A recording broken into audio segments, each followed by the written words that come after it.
마태복음 7장 7절에서 11절 말씀입니다. 마태복음 7장 7절에서 11절 말씀입니다.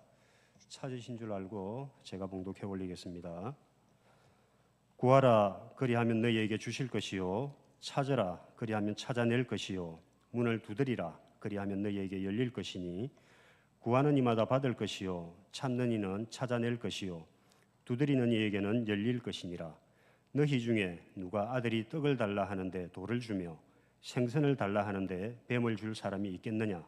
너희가 악한 자라도 좋은 것으로 자식에게 줄 알거든 하물며 하늘에 계신 너희 아버지께서 구하는 자에게 좋은 것으로 주시지 않겠느냐? 아멘. 좋은 교회, 창원세강교회 와서 설교하게 되어서 기쁘고 감사합니다. 그냥 덕담처럼 보이죠. 제가 마음이 없는 소리는 잘 안 합니다. 경남 노회에서뿐만 아니라 총회적으로 좋은 교회라는 이야기를 많이 듣는데 오늘 와 보니까 소문보다 더 좋은 교회인 것 같습니다. 뭐 아멘 할 모습이나 이 찬양대 앞에 박수 치는 모습이나 좀 보면 압니다. 정말 좋은 교회입니다. 우리 황은선 목사님은 제가 한 44, 5년 전에 만났는데 지금까지 뵙는 가운데 참 기억되는 것은 그때나 지금이나 순수함이 변함이 없어요. 표정도 변함이 없고 44, 5년 동안 저는 우리 황 목사님 화내는 모습을 한 번도 본 적이 없습니다. 좋은 목사님과 좋은 교회의 만남은 정말 축복입니다. 행복인 줄 아시고 행복한 신앙생활 하시기를 바랍니다. 창원세강교회가 지금까지도 잘 해오셨지만은 앞으로도 더 건강한 교회로 그렇게 자리매김해서 많은 다른 교회들에게 본이 되고 또 모델이 되어 주시기를 주님의 이름으로 축복합니다. 오래전에 우리 교회에 낚시를 아주 좋아하는 부목사 한 명이 있었습니다. 이 친구는 낚시를 가지 않으면 몸이 건질건질해가지고 어떻게든 기회만 되면 낚시 가려고 했습니다. 그런데 또 때가 맞아진 것이 강도사 한 명이 있었는데 강도사님의 처가가 가덕도예요. 그러니까 이 친구가 이제 작당을 한 거예요. 가덕도에 배를 하나 빌려가지고 그래서 날 잡아가지고 낚시를 하기로 딱 마음을 먹고 저한테 목사님 언제 며칠에 낚시하러 갑시다 이러는 거예요. 저는 산골 사람이거든요. 이 바다를 경험 별로 하지 않았어요. 그래서 낚시를 해본 적이 없습니다. 제가 그 이야기를 듣기 전에 2번 딱 바다 낚시를 갔었는데 워낙 낚시가 좋다고 하면서 가자고 하니까 못 이겨서 간 적이 있습니다. 갔는데 정말 희한하게도 한 마리도 못 잡았어요. 낚시에 대한 이미지가 제가 더 안 좋지요. 제가 그 이야기 하면서 나 빼고 갔다 오라고 이렇게 이야기를 하니까 이 친구가 하는 말이 목사님 배를 타고 나가면은요 물 반 고기 반입니다. 목사님은 그냥 입만 들고 오십시오. 우리가 점심 우리가 맛있게 회 잡아가지고 고기 잡아서 회를 쳐드릴 테니까 목사님 그냥 입만 가시면 됩니다. 그런 이야기를 하는데 또 이걸 끝까지 마다할 수는 없었습니다. 그래서 갔죠. 어떻게 되었을까요? 혹시나 하고 갔는데 역시나 진짜로 짠 것처럼요 한 마리도 안 잡히는 거예요. 어떻게 그럴 수가 있습니까? 그래서 제가 이제 우리 부목사에게 물었어요. 아니 이렇게 재미없는 낚시를 왜 하냐? 그러니까 이 친구가 이런 말을 해요. 목사님 오늘 참 면목이 없습니다만 그런데 고기가 딱 걸려올 때에 짜릿하게 전해오는 그 손맛 그 죽입니다. 그 손맛 때문에 낚시를 가게 된다는 거예요. 그 이야기를 들으면서 제가 목사 아닙니까? 이런 생각이 들더라고요. 신앙생활도 예수 믿는 맛을 알고 신앙생활을 하면 참 행복한데 이거 모르고 신앙생활 하면은 낚시 맛을 모르는 제가 낚시터에 간 거하고 비슷하겠구나. 참 고역이겠구나. 이런 생각이 들었습니다. 어떻습니까? 세광교회 성도 여러분들은 예수 믿는 맛을 아십니까? 그래서 행복하십니까? 집이 없어도 행복하세요? 차가 없어도, 장로 권사 안 시켜줘도 행복하십니까? 이제 이렇게 대답이 좀 잦아드는 게 양심적인 겁니다. 기계적으로 아멘 아멘 하시면 재미가 없죠. 우리나라에 꽤 유명한 분들이 그 간증을 해서 그 간증집을 엮어서 책을 한 권 만들어냈는데요. 꽤 오래전의 이야기입니다. 책 제목이 뭐냐 하면은 내가 세상에서 가장 잘한 일은 예수를 믿은 일이다.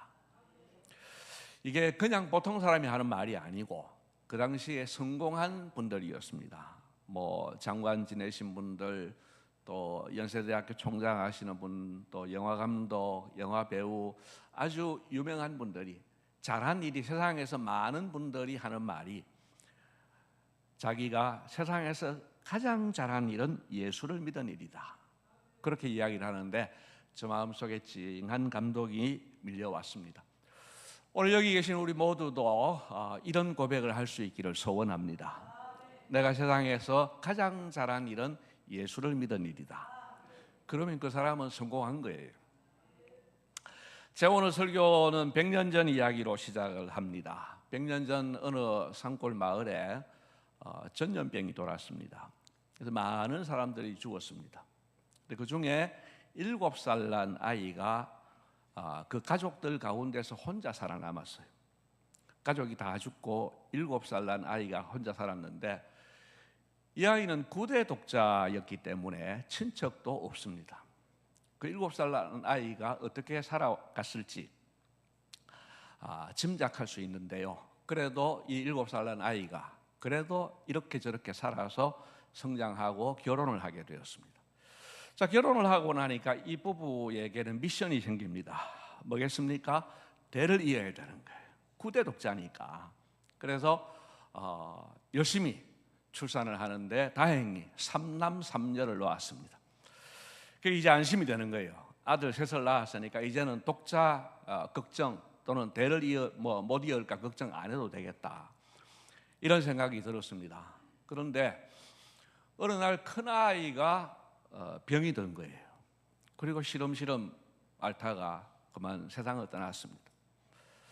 장남을 잃은 슬픔이 참 크겠지만은 그래도 남은 자녀들 5을 바라보면서 또 세월을 이겨내고 있습니다.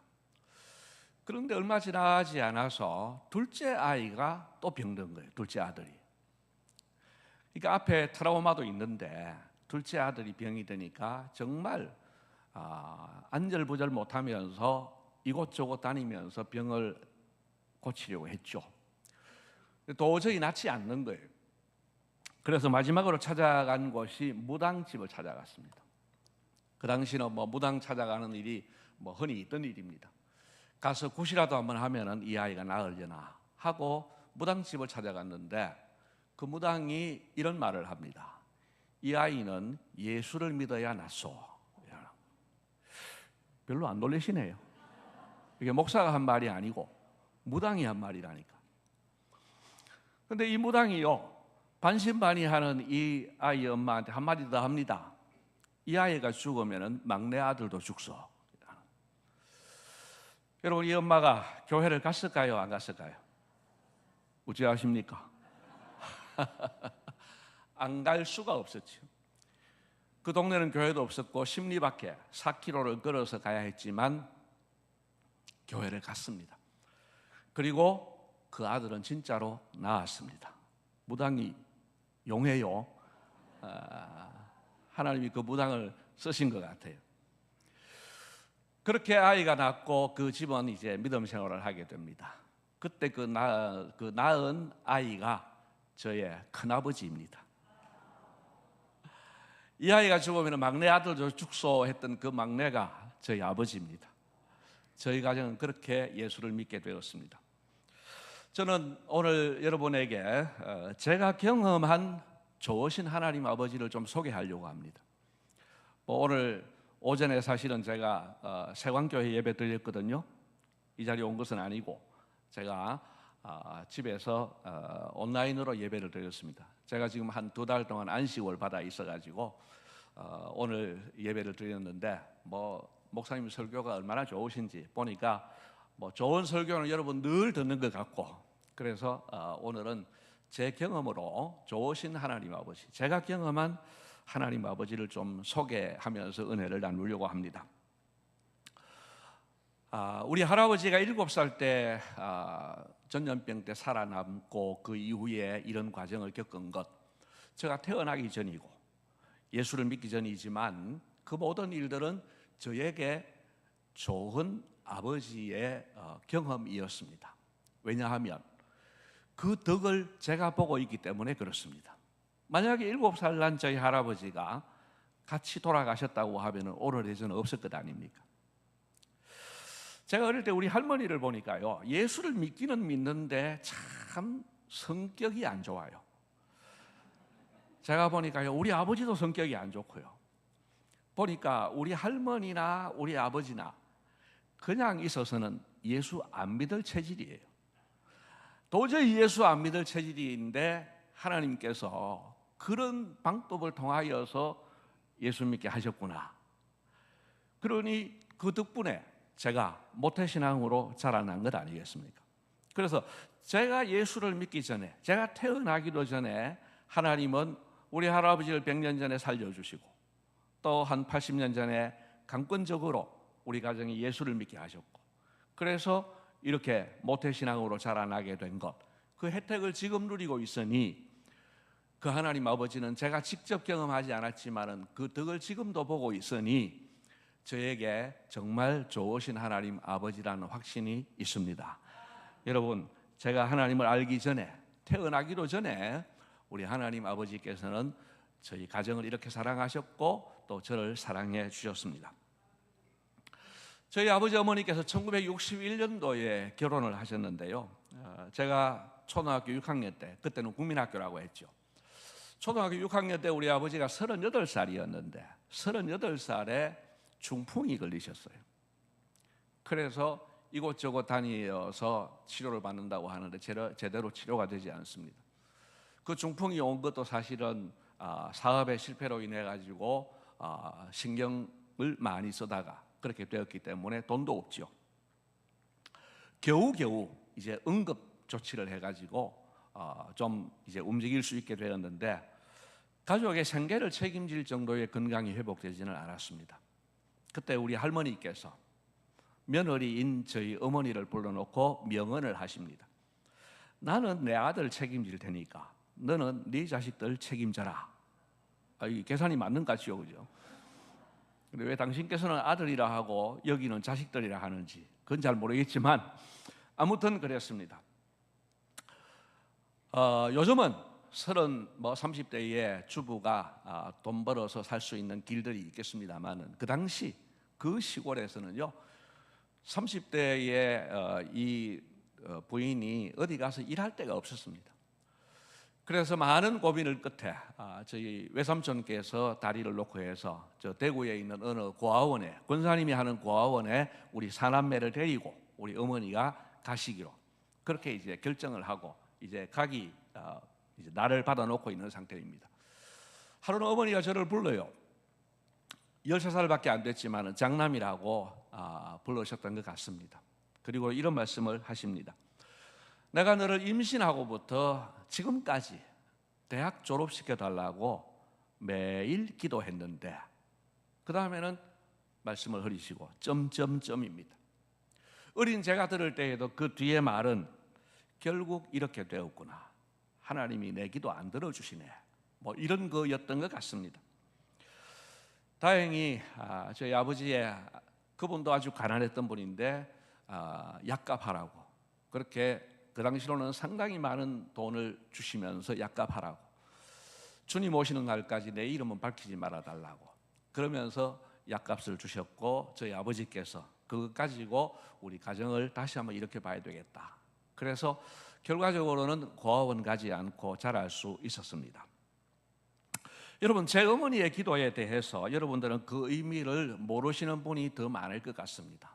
1961년도에 저 산골에, 뭐 도시 같으면 또 모르겠는데 저 산골에, 또 뭐 부자였으면 모르겠습니다만 그 중에서도 너무 가난했던 저희 집에서 아이를 임신하고 나서 이 아이를 대학 졸업시켜 달라고 기도한 것은 사실은 무모한 기도였습니다. 여러분, 그 당시에 우리나라 국민소득이 전 세계에서 꼴찌에서 2등 아니었습니까? 그런 가운데에서 대학을 하고는 구경도 못한 분이 아들을 위해서 대학 졸업시켜 달라고 한 기도는 무모한 기도였어요. 그리고 그때 끝장이 나는 것 같았습니다. 그런데 세월이 지나서 돌아보니까 제가 대학을 졸업했죠. 졸업했으니까 목사가 되었겠죠.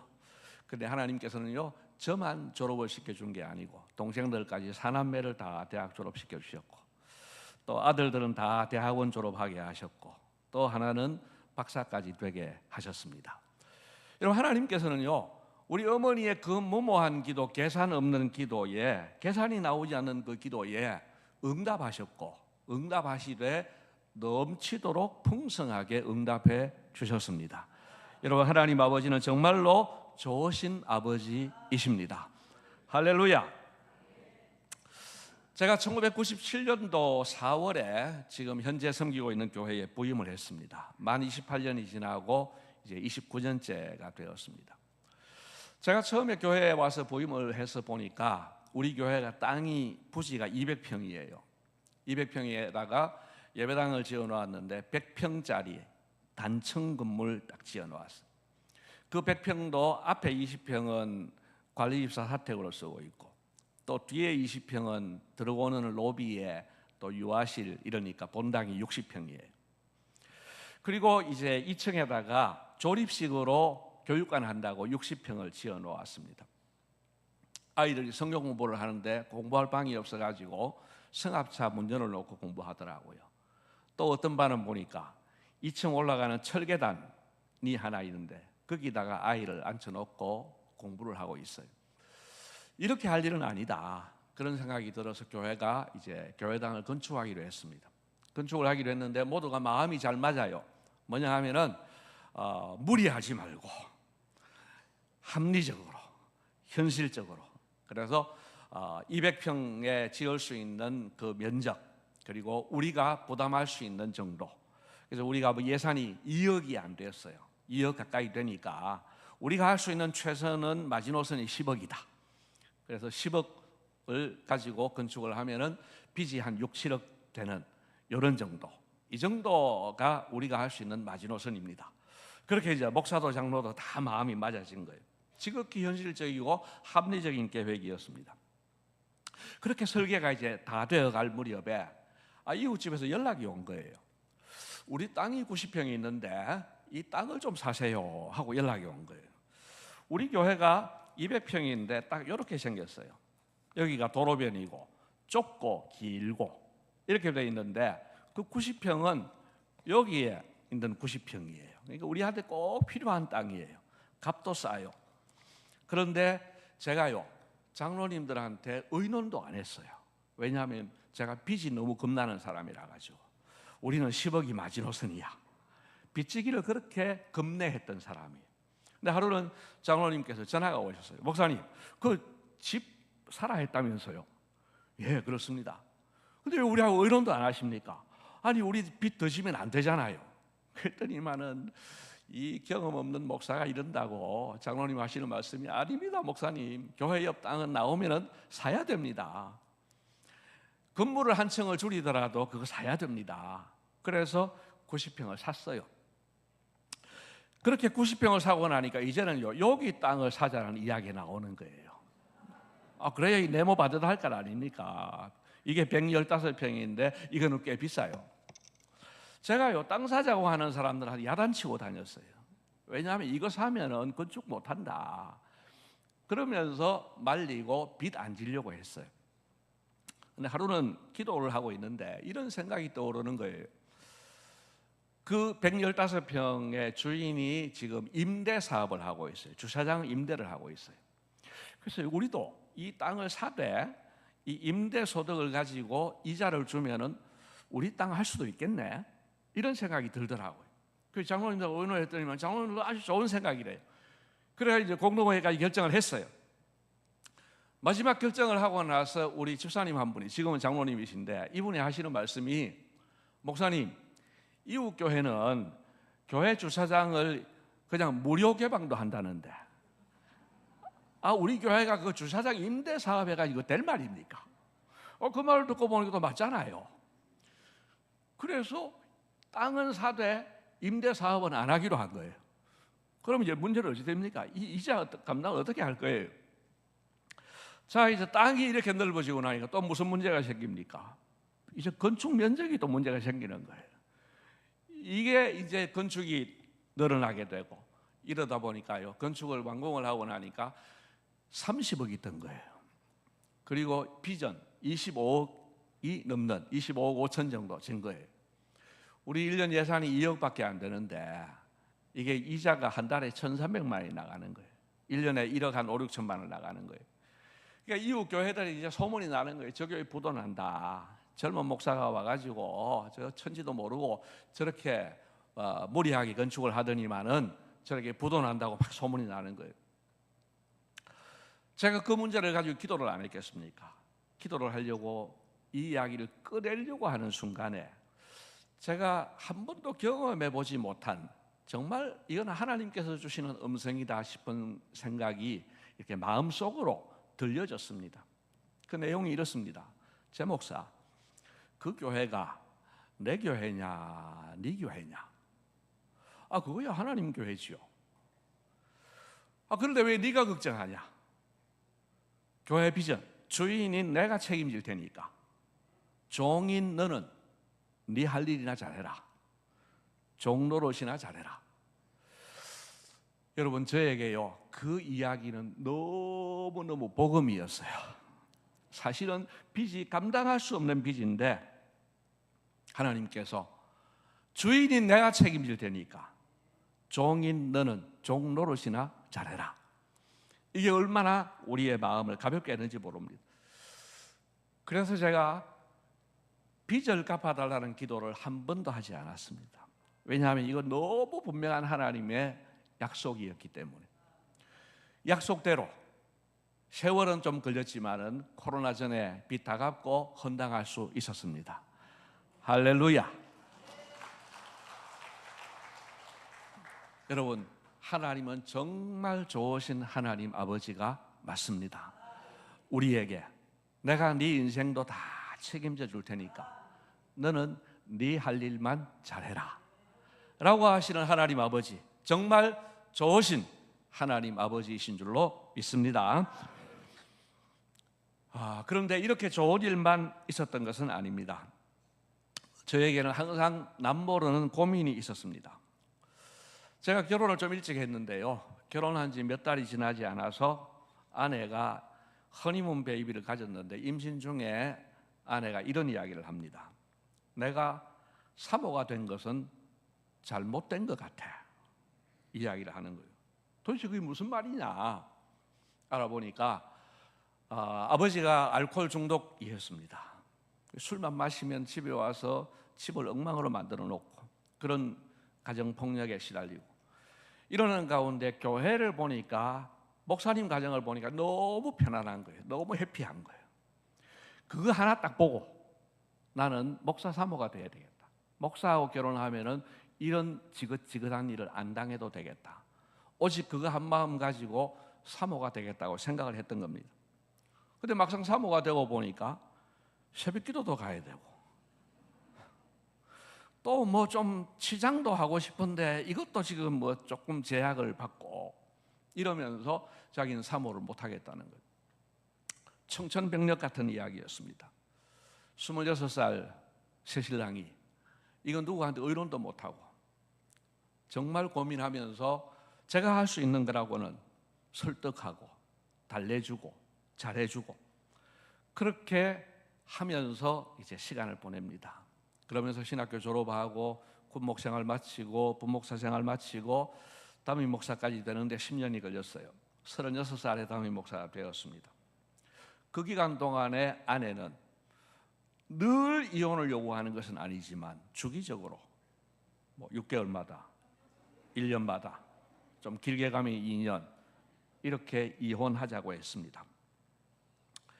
그래서 저는 항상 근본적인 고민을 하고 있었습니다. 그것은 하나님은 나를 목사로 부르신 것이 아닌데 혹시 나 혼자 좋아서 목사 된 것 아닌가? 그렇지 않고서야 하나님이 부르셨다고 하면은 아내가 저럴 수는 없잖아. 이런 생각을 가지고 있었습니다. 그러다가 아이들이 크고 나니까 좀 더 이제 밖으로 나돌기 시작합니다. 그리고 본격적으로 이혼을 요구해 왔습니다. 밖에서 일어난 불미스러운 일들에 대해서는 언급을 하지 않겠습니다. 제가 하루는 아내에게 제안을 했습니다. 그러면 목회를 그만둘게. 내가 이혼을 하고 나면은 가정도 깨지고 목회도 못하니까 차라리 목회를 안 하고 가정을 지켜야 되지 않겠느냐, 그렇게 이야기를 했습니다. 그랬더니 아내가 하는 말이 그것도 싫대요. 왜냐하면은 목사만 하던 당신이 뭘 해서 우리 생계를 책임지겠냐고 그러면서 그것도 싫다는 겁니다. 정말 하나님 앞에 진지하게 그래 기도했습니다. 하나님, 차라리 저를 그냥 데려가 주십시오. 그냥 제게 남아있는 거는 우리 딸 둘과 그리고 우리 교회인데 차라리 제가 일찍 세상을 떠나면은 이거 그냥 묻혀버리지 않겠습니까?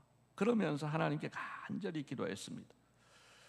그렇게 결혼 후 아내를 위해서 늘 기도해온 세월이 20년이었고 특별히 본격적으로 그렇게 밖으로 나돌면서 이혼을 요구하는 3년은 정말 그렇게 목숨을 걸고 기도했습니다마는 결국은 2006년에 아내는 떠나고 말았습니다. 하나님이 참 야속했습니다. 하나님, 이 기도를 이렇게 안 들어주십니까? 저 어떻게 하라고요? 주일은 다가옵니다. 그래서 제가 큰딸을 불러놓고 이야기합니다. 대학 1학년이었습니다. 너 미안하지만은 너 과외하면은 한 달에 100만 원을 벌 수 있겠냐? 제가요, 목사하던 사람이 돈 벌려고 하니까요, 할 수 있는 거는 딱 떠오르는 게 택시 운전밖에 없더라고. 그것도 택시 운전 초보하면은 얼마나 벌까? 아빠가 100만 원 벌 테니까 너 100만 원 벌고, 그래서 우리 세 식구 한번 살아보자. 이런 경우에 목회를 계속하는 일은 없다. 그리고 주일에 당회를 모였습니다. 그동안에 있었던 사실들을 다 고백을 했습니다. 장로님 5분이셨는데요. 장로님들이 3가지 이야기를 하셨습니다. 하나는, 목사님, 그동안에 정말 수고 많으셨습니다. 얼마나 고생하셨습니까? 두 번째 말씀은 사모님에 대한 건의들을 종종 했습니다마는, 한 번씩 했습니다마는 그동안에 목사님 안 들어주셨는데 왜 그러시는가 했는데 이제는 이해가 됩니다. 그런 사연이 있었기 때문에 그 건의를 못 들어주셨군요. 그리고 마지막 결론은, 목사님 그래도 목회는 계속 하셔야죠. 그러면서 중직자들을 모아서 설명해주고 재직들을 모아서 설명해주고, 그래서 모든 분들이 만장일치로 저보고 가정이 그렇게 됐더라도 목회를 계속하게 허락을 해주셨습니다. 제가 2주 후에 다 마무리가 되고 나서 장로님들 다시 당회를 모여가지고 정말 감사하다고, 참 생각지도 못했던 이런 결과를 만들어 주셔서 너무 감사하다고 그리 말씀을 드렸어요. 그런데 그때 그 이야기를 듣고 연세가 제일 많으셨던 장로님이 이런 말씀을 하셨습니다. 목사님, 아닙니다. 목사님이 계속 목회하겠다고 해주셔서 우리가 감사합니다. 여러분 참 말씀 잘하시지요. 여러분 말은 이래 해야 됩니다. 정말 그렇게 장로님 5분이 그렇게 모든 것을 감싸주고, 그래서 그 다음 해에 제가 재혼을 하고 이제 새 가정을 꾸민 지 19년째 되고 있습니다. 이혼을 하고 나서도 교회에서 잘 심우할 수 있도록 교회에서 배려를 해 주었습니다.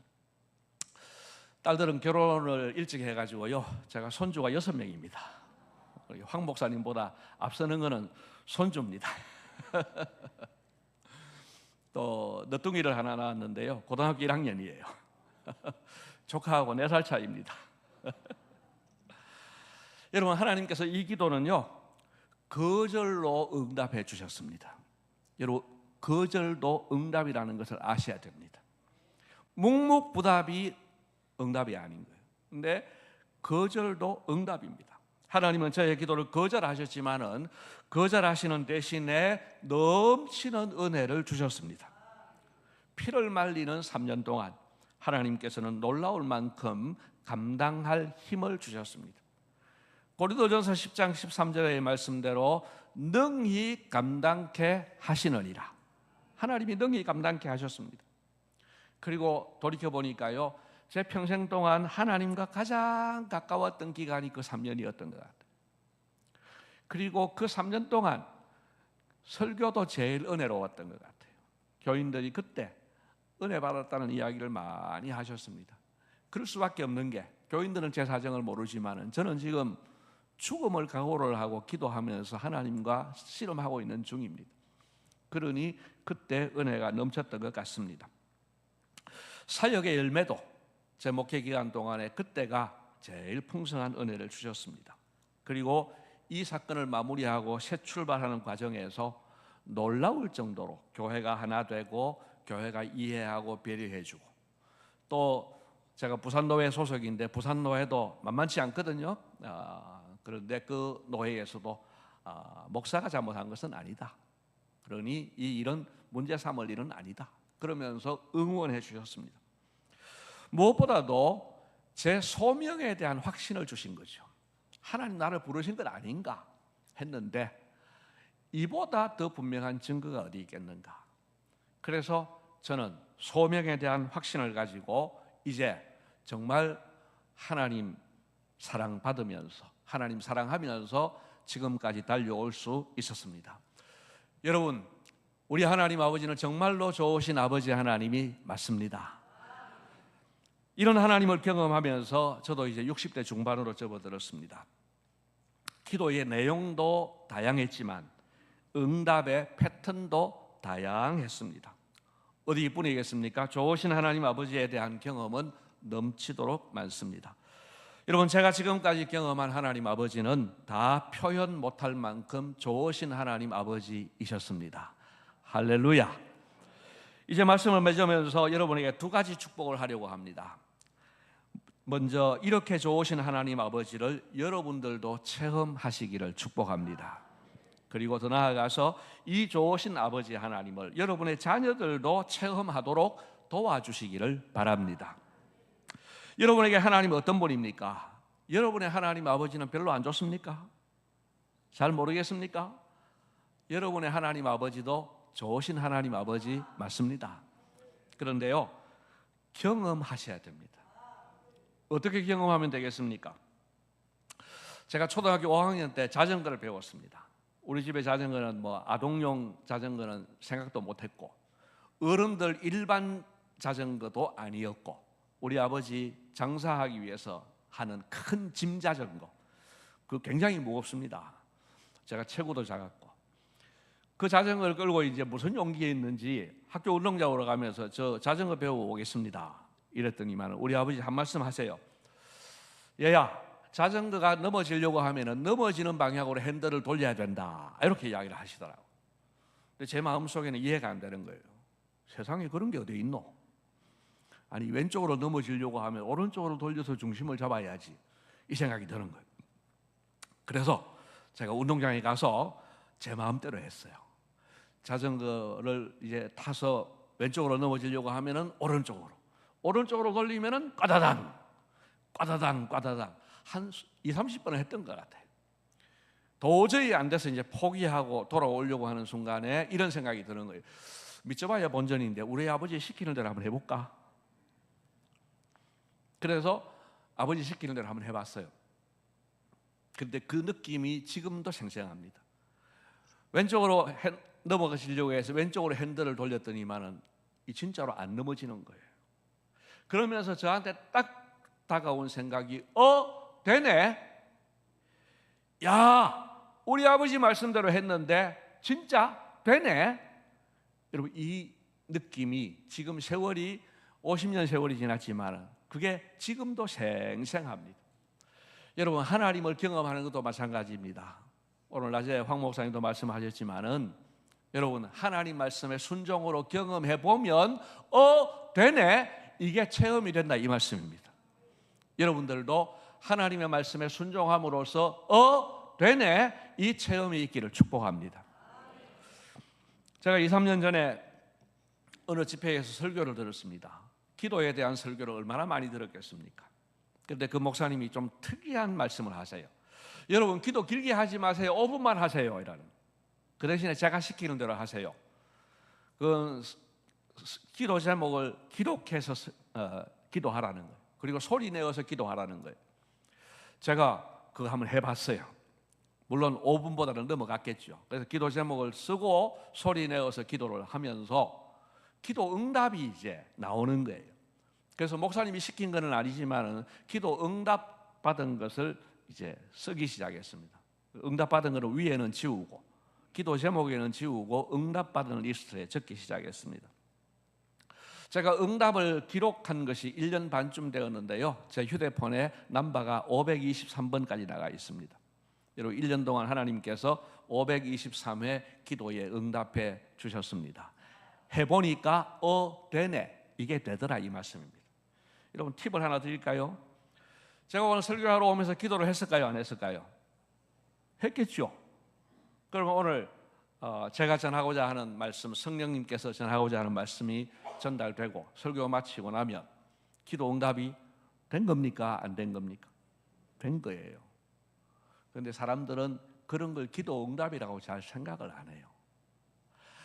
감기 걸려가지고 약을 먹으면서 그래도 하나님이 이 약 먹고 감기 낫게 해주세요, 기도하지만은 감기가 낫고 나서 기도 응답 받았다고 생각을 잘 안 해요. 그렇다고 해서 제 523번 속에 이런 거는 다 뺐습니다. 다 빼도 523회가 돼요. 제가 무슨 말씀 드리냐 하면요, 여러분, 우리가 기도한 거에 대한 응답을 체크해 보면요, 기도 응답이 너무 많습니다. 여러분도 하나님 말씀을 순종해 봄으로써 좋으신 하나님 아버지를 경험하시기를 바랍니다. 그래서 그 좋으신 아버지 하나님으로 인해서 항상 기뻐하시고 행복한 신앙생활을 하시기를 축복합니다. 저는 나이 50이 되기 전에 우리 자녀들에게 유언을 했습니다. 유언은 내용은 간단합니다. 예수님 잘 믿어라. 핵심은 잘에 있습니다. 제대로 확실하게 경험적으로 믿어라. 그러면 그 다음 문제는 하나님께서 알아서 다 책임져 주시기 때문입니다. 여러분, 예수님께서 약속하셨지 않습니까? 그런즉 너희는 먼저 그의 나라와 그의 의를 구하라. 그리하면 이 모든 것을 너희에게 더하시리라. 약속에 신실하신 하나님께서 반드시 더해 주실 줄로 믿습니다. 여기 계신 여러분 모두도 자녀들이 신앙생활 잘 하기를 원하실 겁니다. 여러분 중에 나는 예수 믿지만 너 예수 믿지 마라, 이런 사람 없잖아요. 여러분, 우리 모두가 자녀들이 예수 잘 믿기를 원한다고 하면은요, 내가 행복한 신앙생활을 해야 됩니다.